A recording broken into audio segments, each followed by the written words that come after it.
We have every justification to live the life that people assume that we would have, to be drugged out, to be pregnant at 15, or to be, you know, all these things we're completely justified in doing because of what we've experienced, but we chose not to live that life. We chose not to be in those statistics that people told us that we would be in. Even though we've been through some pretty crazy things, it's unfortunately not unique. It's just not talked about. It's what we've done with it that makes it unique.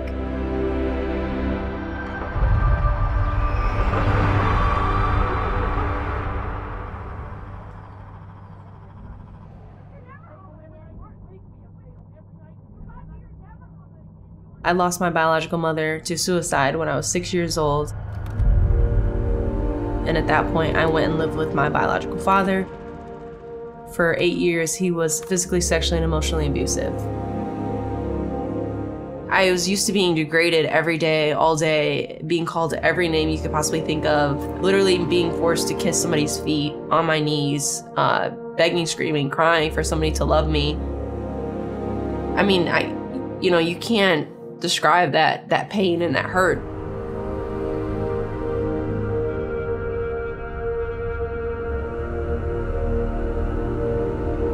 During this time, I felt trapped.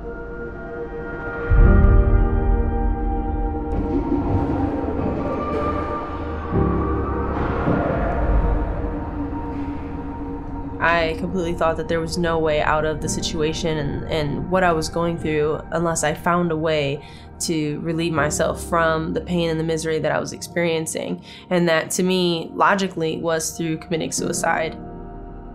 I had tried it multiple times. This is something generational in my family. My biological mother committed suicide and her mother.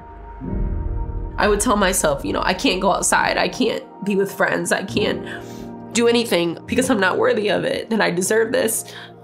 Sorry. Don't apologize, you good. Need a second, sweetheart? Yeah.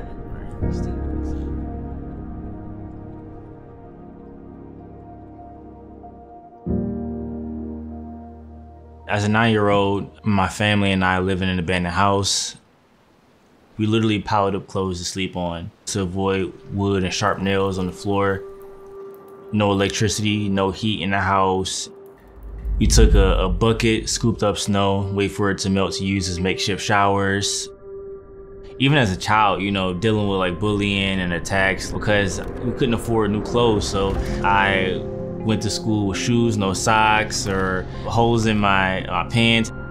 My dad was selling drugs at the time. Some of these kids lived in my same neighborhood and they saw the drug abuse in my household. So, they saw my mom abusing drugs and they made fun of me for that. And that really started to internalize that and really produced a lot of anger in me, fighting in school.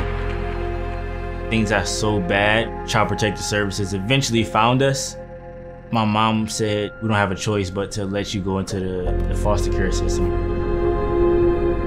I felt let down and I felt that if I couldn't trust the promises of my parents, then who could I ever trust in my life?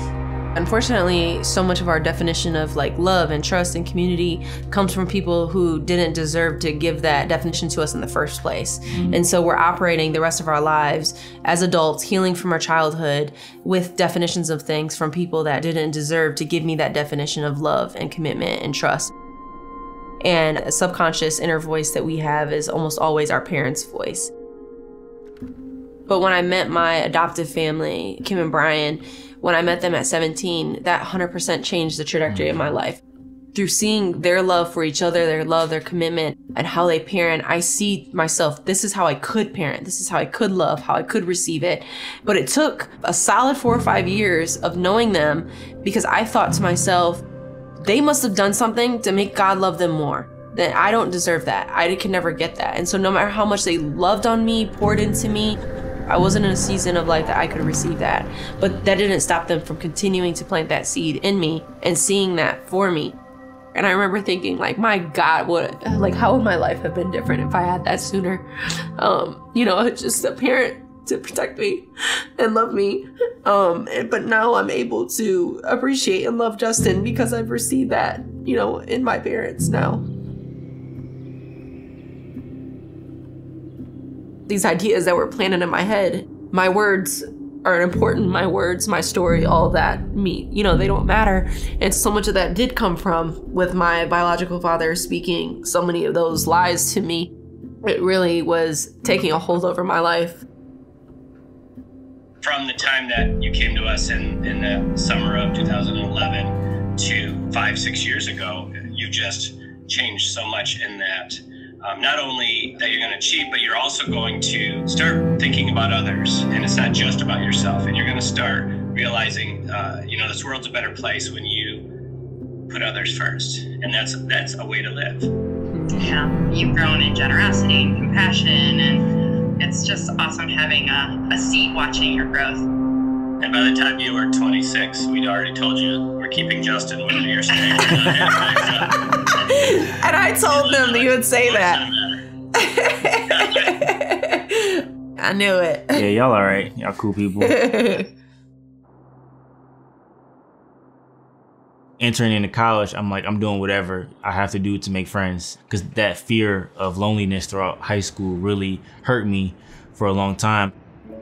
I was coming from a group home where I was trying to find myself, understand who I was. When I met Alexis, she started to pull at my heart a lot. I think it was like the second or third day after we met. I just remember him just grabbing my hand and saying, I would just love to continue to get to know you. I think that you're a beautiful person, and you didn't deserve any of those things that you went through. When I think of like where I came from and the relationships that I had, I have never experienced love in that sense. I always believed that love hurts because I just knew only pain.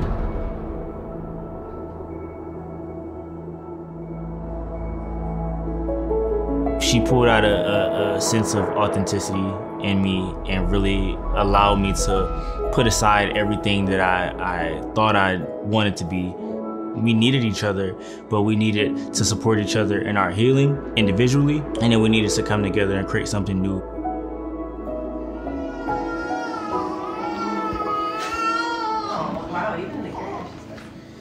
Just got her in here.